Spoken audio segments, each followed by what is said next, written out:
Karibu mtazamaji kwenye channel cha Siete Media. Kama hujaweza kusubscribe, naomba uweze kusubscribe, tuweze kuendelea. Karibu.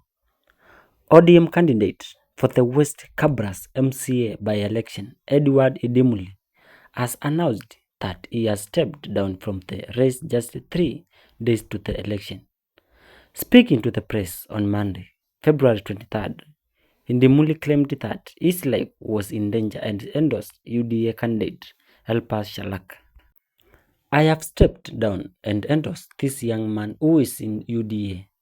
They have threatened my life, Indimuli declared.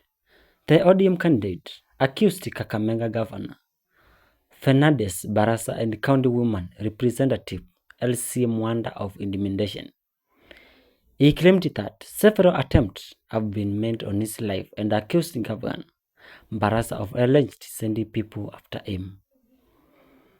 On the other side, he claimed that Mwanda had frustrated him within the party after she teamed up with his county boss, who doubles as the ODM Kakamega county chair. For the first time ever, LC and Barasa have joined hands to harass me.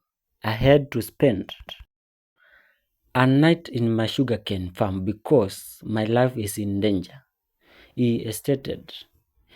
Indimuli dragged the Directorate of Criminal Investigation DCI into the field, accusing the agency of being used to intimidate him.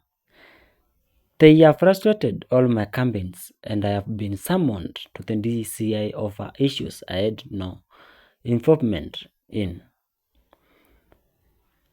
Nonetheless, the candidate failed to report the harassment by Mwanda and Barasa to the ODM party district tribunal.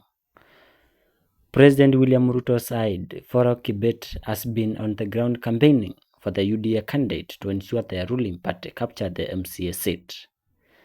The Democracy for the Citizen Party DCP has also fielded Bramwell Wasike Kayemba to contest for the seat.